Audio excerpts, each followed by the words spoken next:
Understanding is also one kind of cramming, but not without, so you can look at it as a different context. Now let's see, why did I say that elements have an identity? Let's try to see. Suppose, what is the binary operation doing? It's taking a pair, giving me an element. So fix that first coordinate, x, and start looking into x star. So you start looking into this kind of a map. So x is fixed. So that means this is defining for me a function from V to V.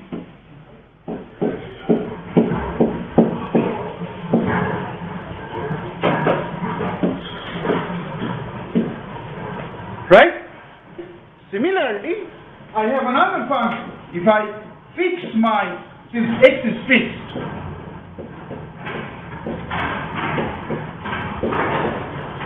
okay? So you see, there are two functions. What I am trying to see, is there an element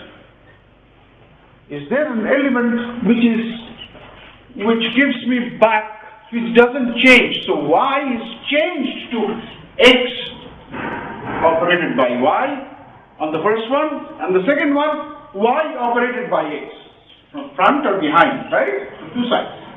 From the left, whether x is operated on y from left or operated on y from the right, right? So y is getting changed. You can think of this as if it's a kind of a translation that I'm doing, right? Now, what is an identity doing? It doesn't change any element, right? So it doesn't change the identity of that element, and hence it is called an identity element. Okay? All right. So you see, the identity of any, if it exists uniquely. Okay? And well, under a similar fact can be said about inverses, although it is a little more. So, if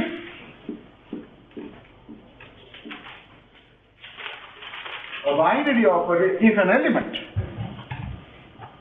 element y has an inverse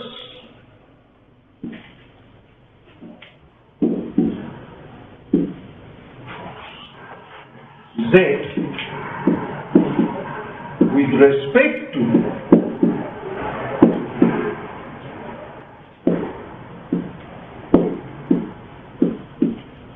the binary operation,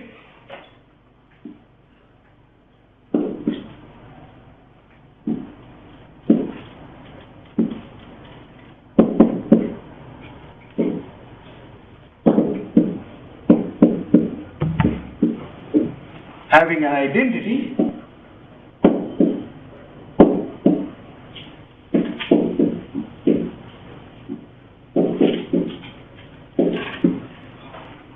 then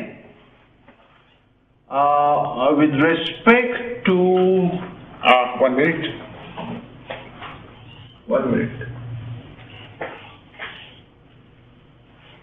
This I want to change a little bit. Respect to an associative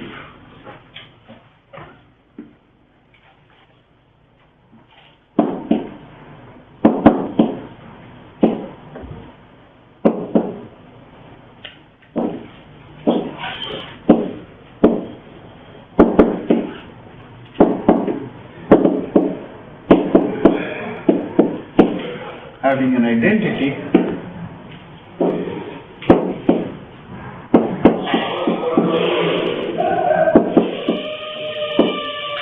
then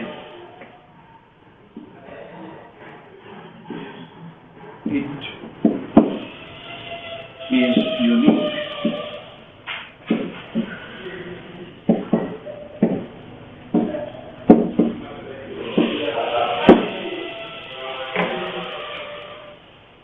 Okay?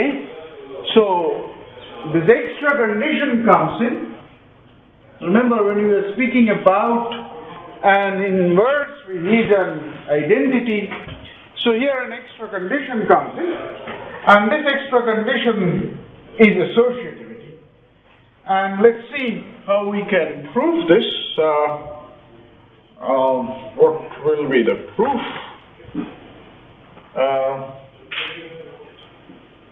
So the proof is again very simple. So I didn't take, so let E be the identity.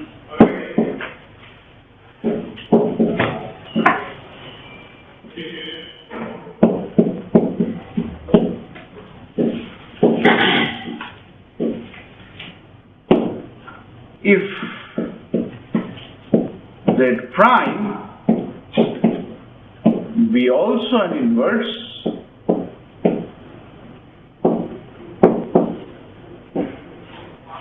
then remember, so a given x, I'm sorry, not x, y. Y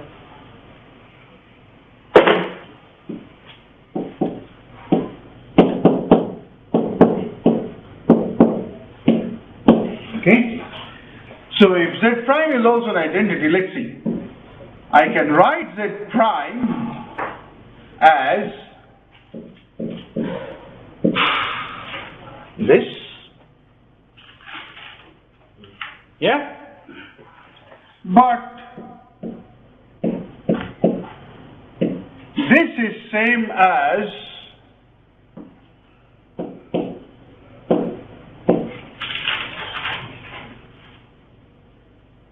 yeah? But then I'm using associativity to say that this is happening.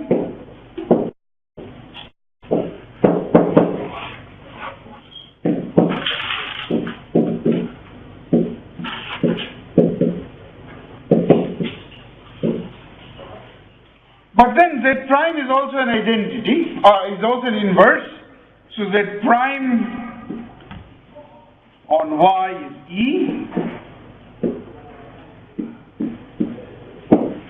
So that's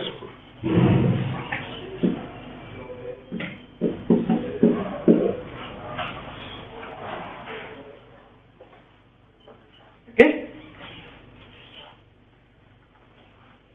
So two facts that come out is if a binary operation has an identity, it is unique, and sorry, sir. If further, 1 minute. If further, yes, 1 minute. I'll come back. Okay. If further the operation is associative, then every element which has an inverse does so uniquely. Okay?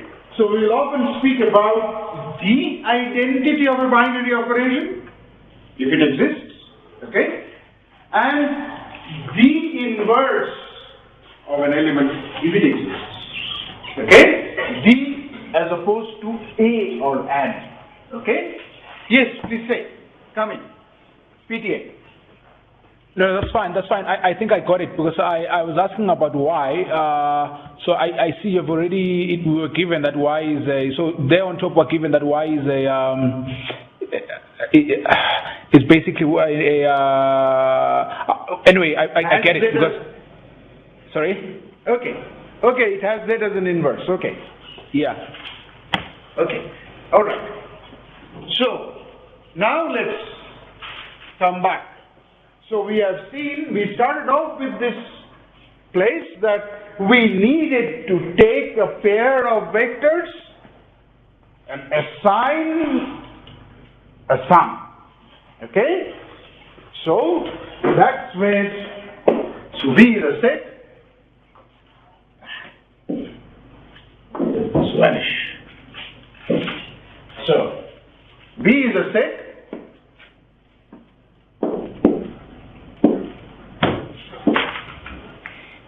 and we have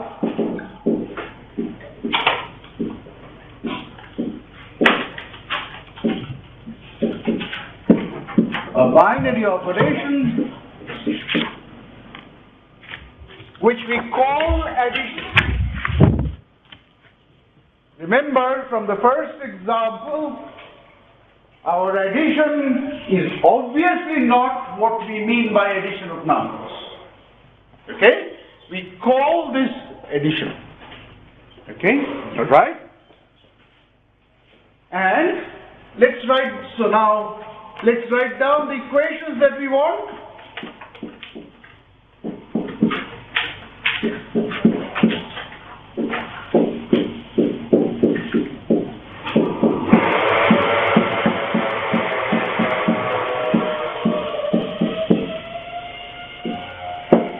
We need a special zero, right? And we need something called a minus x.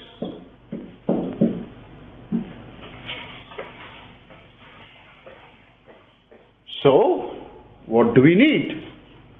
We need a binary operation which is commutative, associative, has an identity, and has an inverse for every element. Right? So we need is a binary operation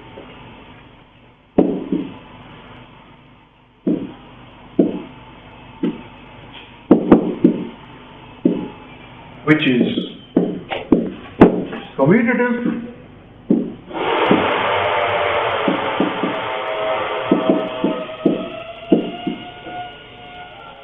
associative,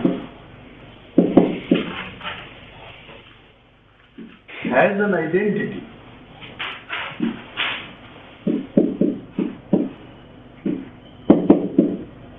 which we denote by the symbol 0. Okay? That 0 could be very, very different from our usual addition of numbers. It's not the number 0. Okay? Remember, the 0 force is no number at all. Okay? Is an identity, has an identity, and every element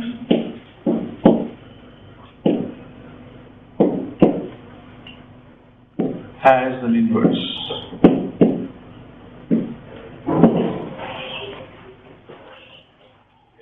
So that's the first component. Those are the 4 actions. So we need a binary operation which is commutative, associative, has an identity, and every element has an inverse. That's it. Now, what's about the second one? The second list of 4 actions was about that strange multiplication. Okay? So, what is it? You are defining a function again.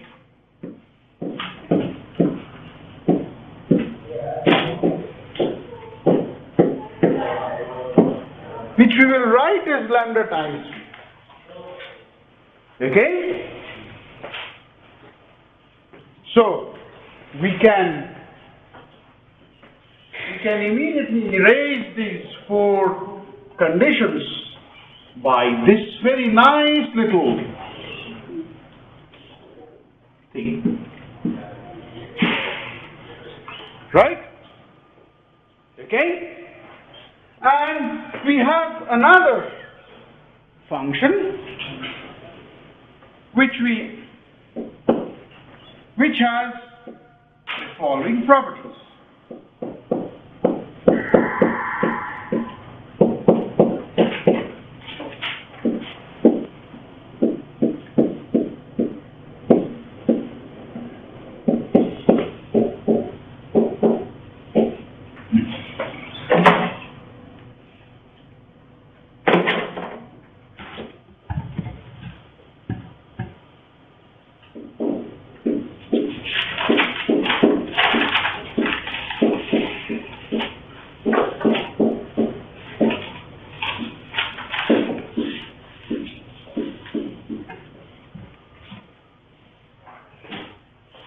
Okay?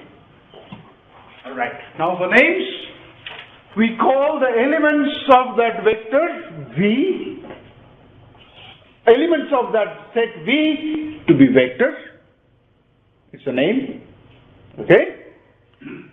We call this nice binary operation of addition as vector addition or addition of vectors. We call this the scalar multiplication.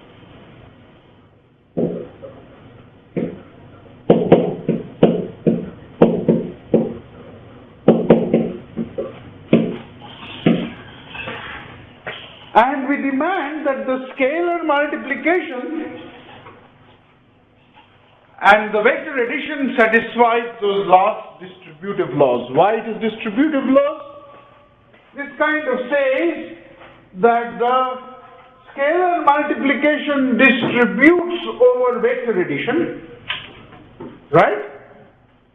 This kind of says that the scalar multiplication distributes over the scalar addition, right? Okay? This kind of says that the scalar multiplication distributes over the multiplication of scalars, right? It's the same thing, the only difference is this is replaced by multiplication, right? And this one says that the most obvious thing, the identity of the multiplicative identity of scalars acts in the most normal way. Okay? So it's some kind of distributive property. So this is a vector space. So vector space comes up with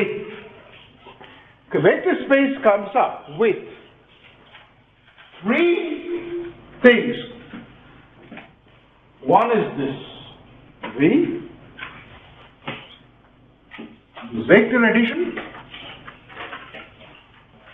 Sorry, four things. The zero vector, right? And the scalar multiplication, right? So it's it's encapsulated. It is no more a set. It comes. So to give me a vector space, you must tell me what is the set of vectors.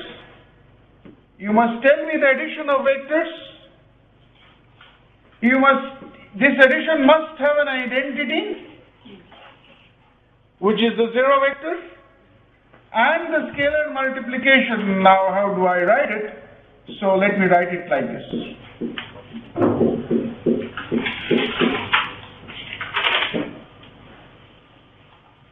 Right? So you have to give me this four information. The vector addition must be commutative associative, telling me this zero, which is an identity, and it must have an inverse. Every element must have an inverse. The commutative and the associative part tells me that the inverse is unique. The identity is unique. Okay? So zero vector is the zero vector, and it must satisfy all these distributive properties. Okay? It must satisfy all these distributive properties. So that's where this is a vector space. Okay? Now, okay, I still have 15-20 minutes. Let's look into some more examples. Okay. Now, we started off with forces. So your V is the set of all forces acting on a particle. Addition is taking the resultant. Lambda times 0 into 0 force. Lambda times is the multiplier, magnitude and so on. And that's a vector space. Solutions of a linear system of equations. V is the set of solutions. Addition is defined. Okay? And so on. Let's now have a look into some others.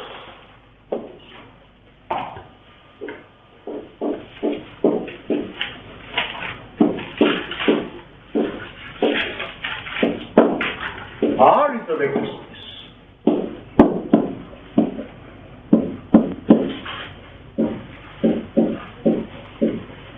When its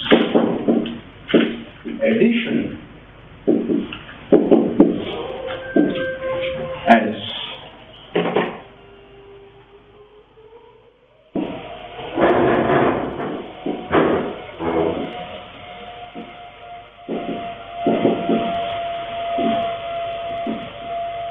and multiplication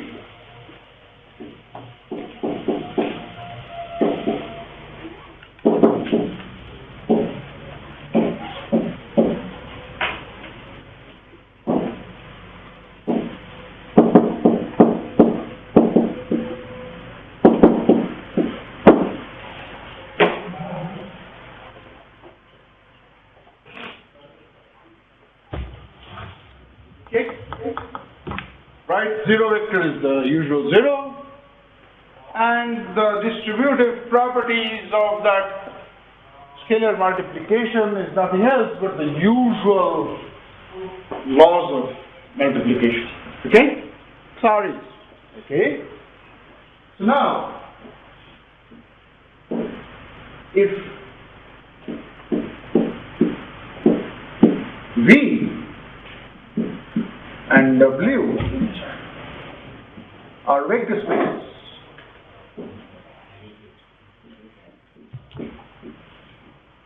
then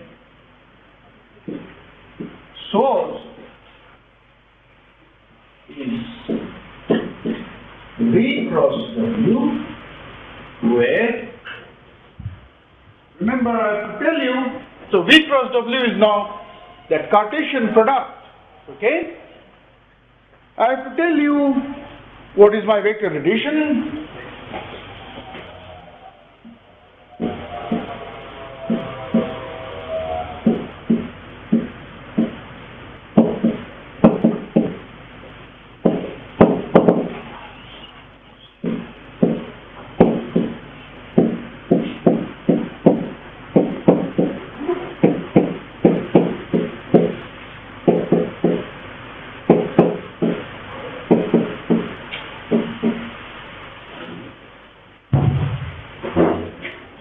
Scalar multiplication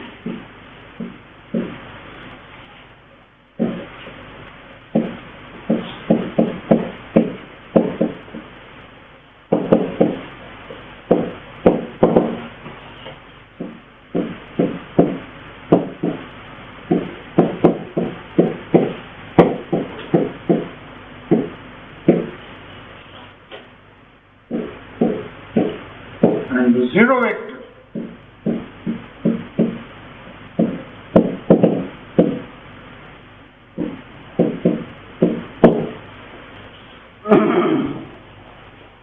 Now, let's understand this first. So this is my definition, this plus. There are three pluses over here, 1, 2 and 3. Okay? This plus is the definition that I am giving. Okay? This plus is defined. Okay? Now, how do I define the addition? Remember, I have given you a set. I have to define the binary operation, right? On B plus. So I have to take pairs of elements from B plus W and say what is that binary operation doing. So that's what I am saying. I have taken one pair and another pair and saying what is that vector addition, right? So how do I define it? This plus is the vector addition in V, right? This is in V, and this one is in W, right? So I use the vector addition in V and W to give a vector addition in V cross W, right? Which is natural, right? Why do I not use a structure to build another structure? Okay? Similarly, there are three scalar multiplications. This one, and this one. Obviously, this one is the scalar multiplication in V. This one is the scalar multiplication in W. And this is the one which I am defining. Okay? Finally, this is the zero vector in V. So, and this is, the second one is the zero vector in W. Okay? And now with this, I can see immediately that, well, why should this be commutative? Because this is, remember, that's what we did with the solutions, right? Because each one of them is so. Okay? It's commutative, it's associative. The zero vector, this is the zero vector, right? The negatives, the same thing, right? And then the distributions also hold similarly. Okay? And you might be thinking, why the hell do I do this? Okay? So, therefore, R2 is a vector space.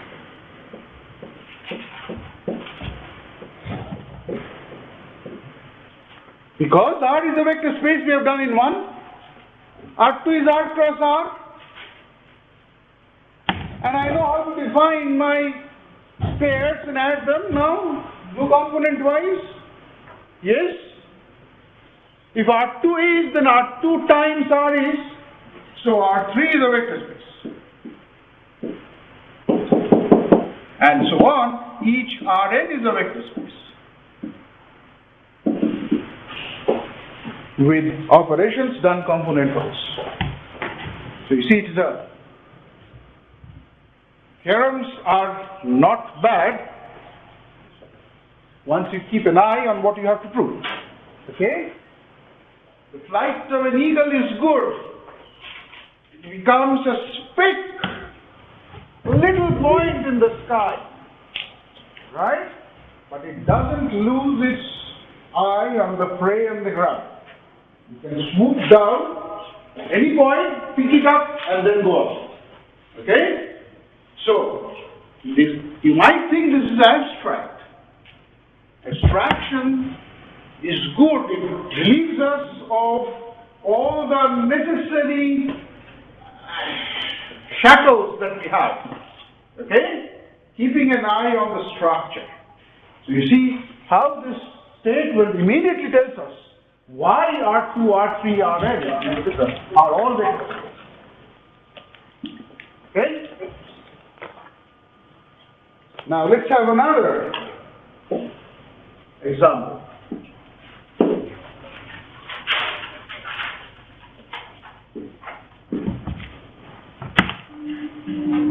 X is any set. X is any set. In fact, this is an extension of number 2, but we'll see it later on. X is any set. And Rx, what is this? R to the power x. What is this? This is a set of all functions.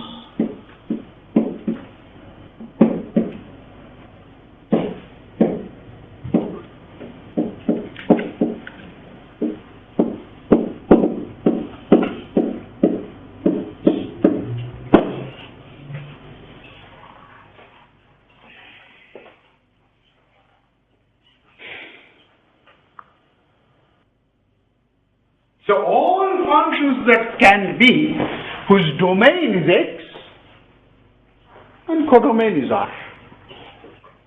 Okay? All possible functions. Clear? Alright. Now, I have to define, I will define a vector addition here.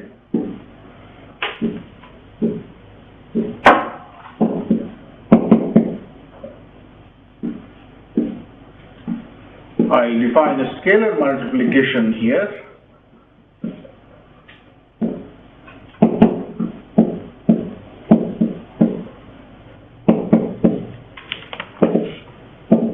So I take any two such functions. And I have to define what is this function, f plus g, right? So f and g are two functions.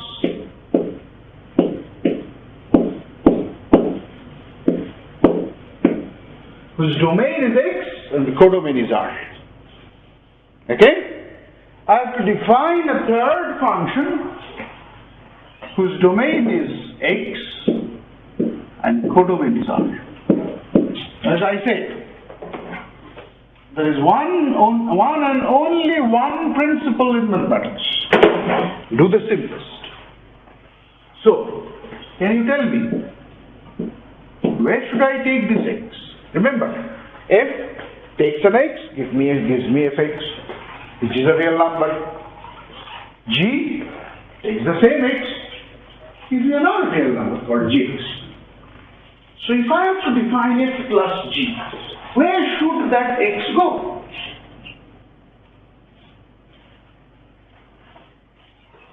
Let me say again, what does f do? It takes an input x, gives me a real number called fx. What does g do? Takes that real number again, gives me another output, gx.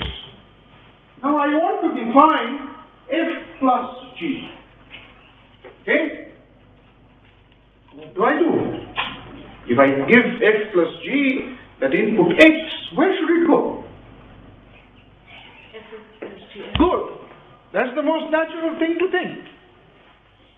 So I have already fx in my hand, I have gx in my hand. Why do I not put it to be fx plus gx? It's the most natural thing. Let me try it. Okay? Let's see. If we fail, we'll think. Alright? Now let's see. Suppose if this is the addition. Are we right? Yes, we are. This is obviously commutative. Why? Then, under this addition, you have given me two functions. One was f plus g, and the other is g plus f. Right? They are two functions.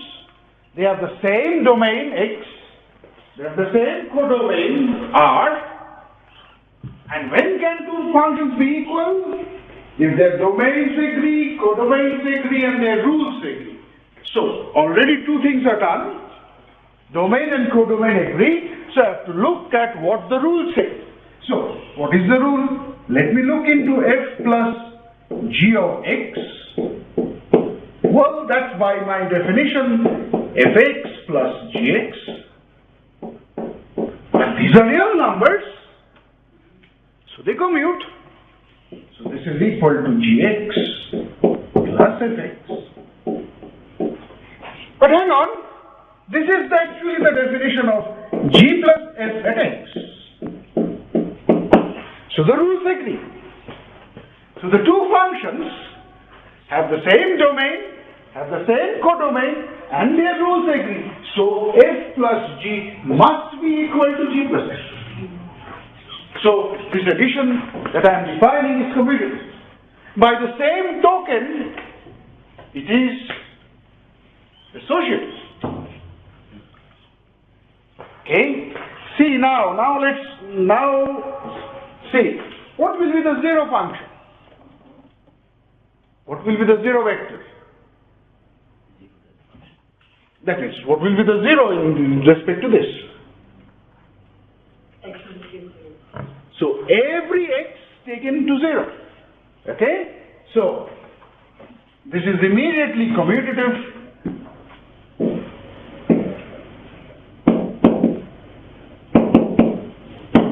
Associative.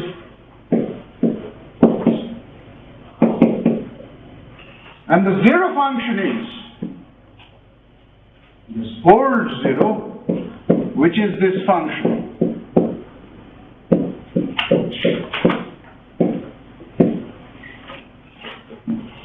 Zero being zero function, it's called the zero function. this is the identity. And what would be the negative, therefore?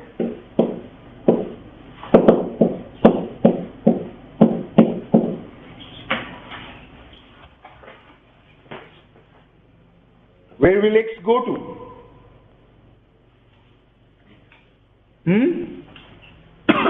You get only one choice. At every x, minus f of x must be something such that added to fx it must be 0. But remember, fx is a real number. So, minus of fx must take this to minus. Right? So that's the story. Right? And what is the scalar?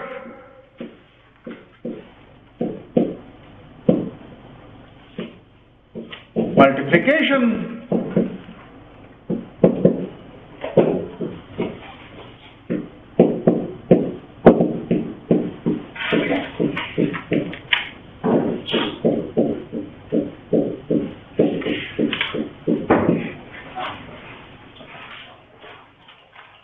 Okay? And then, so you know already with this addition, it is commutative, associative, has an identity, and every element has an inverse, and it's now again simple to check the distributive loss because it holds for each point. Okay? So it's a vector space. Alright? So the set of all functions coming from any arbitrary set but taking real values is a vector space. And you see, because of the fact that R itself is a vector space, we have this result, right? So we can replace over here, so that's my observation, you can replace, this changes, something has to be done. Replace R by any vector space.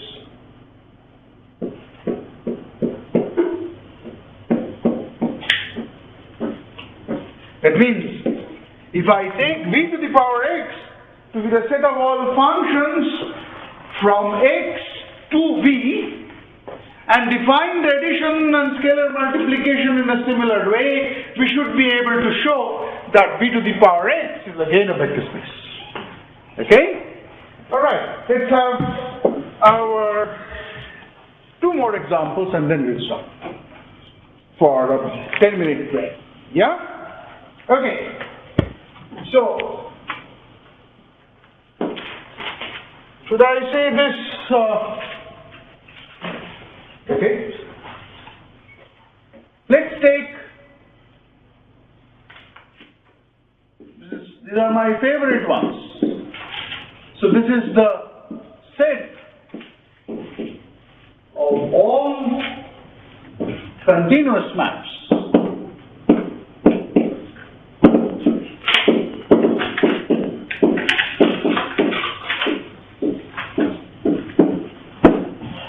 So real valued continuous maps defined on the closed and bounded interval 0. Okay? And I'm saying this is the vector space. Why? Let's see. So C01, as I have told you, is a collection of some real valued functions with domain being 0, 1.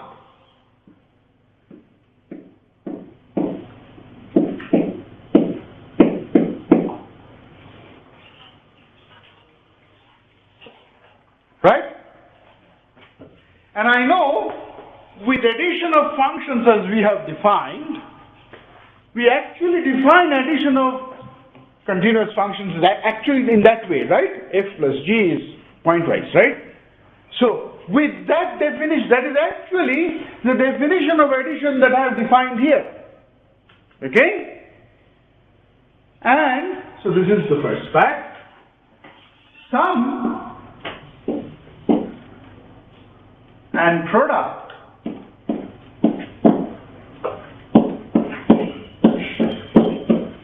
of continuous functions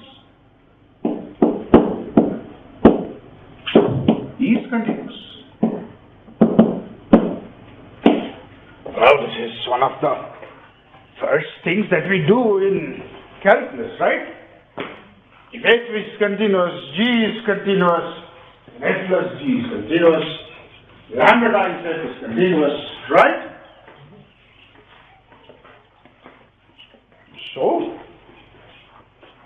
So with the same addition and multiplication over here, this becomes a vector space by itself. Because we know that with the addition and multiplication, this is already a vector space. And sum and product is already inside. So if I take two continuous functions, f plus g is still continuous, is there. Lambda times f is already there. Now I have to check f plus g is equal to g plus f. Why do I check? I have already shown that r to the power 0, 1 is a vector space. We are doing that same addition, and that addition is already commutative over there in the bigger space. Right? So you see, this is another way. You take something, if you can put it inside, an already well-known vector space. Okay? What do I mean by putting it inside? The vectors make a subset. The vector addition is actually an addition of the bigger space. The scalar multiplication is also the scalar multiplication of the bigger space. Right? Then you know. You don't have to. And you want to see that the sum and the product, they must be there in that smaller subset, right? So this is a vector space. Okay.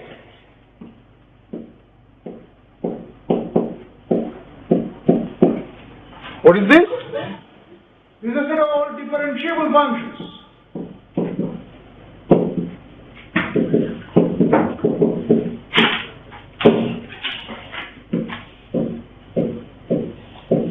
What is this? Set of all twice differentiable functions. You know, a function might be differentiable but not second time differentiable. 2 times differentiable but not the 3rd time differentiable, right? You know all those functions, right? So,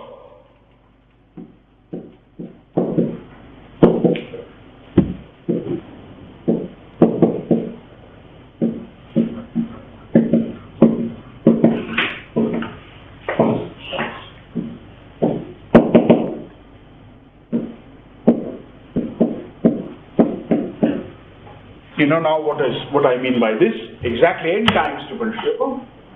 And it carries on and on.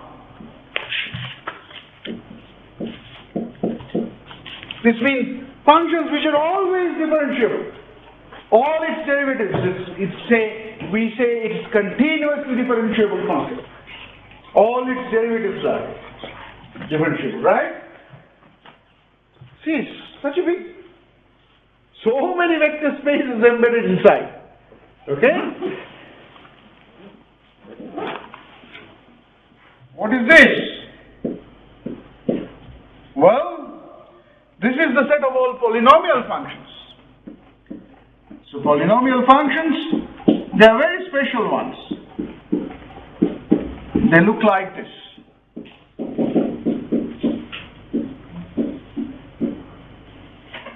Okay? n is non-zero.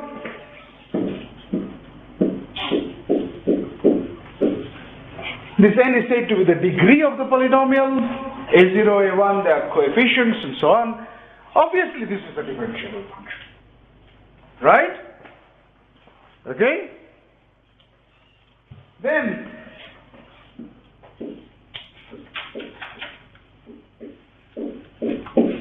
of all polynomials whose degree is plus or equal to n for some n.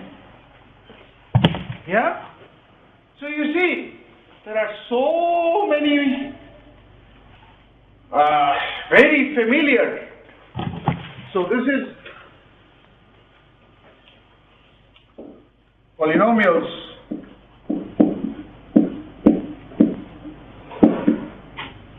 of degree at most n. I made a small mistake here. It's not much.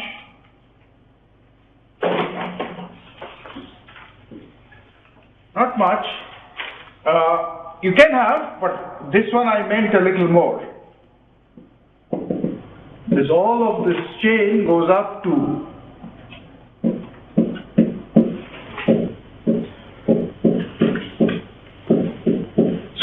instead of 0, 1, you should have all real valued functions on reals, continuous functions on reals, differentiable functions, infinitely differentiable functions on reals, and then polynomials mixed. Okay? It's not this chain, this now it stops. There is not, I shouldn't say it stops, but this one is another chain. Okay? So you see there are so many. Alright?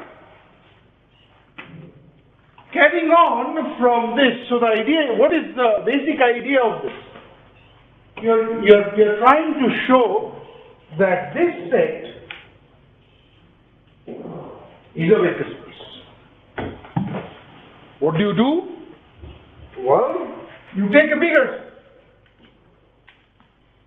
Take something bigger, which you know is already a vector space. Okay? And try to see that the addition over here is actually the addition in W. The addition, the scalar multiplication in V is actually the scalar multiplication in W. Okay? And then the zero vector of W is actually the zero vector in V. Okay? Then you immediately conclude that that's a vector space. Okay? So the formal idea of this is here.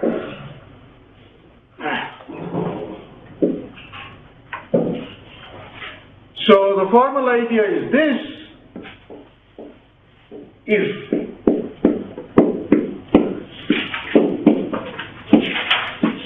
P be a vector space,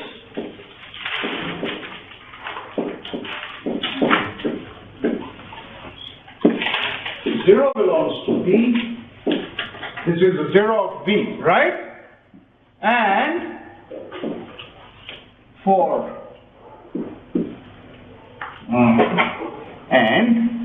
so now I'm going to write a sentence. If you take any P and Q in P and take any lambda from R, then P plus Q and lambda P both belongs to P. Okay? Then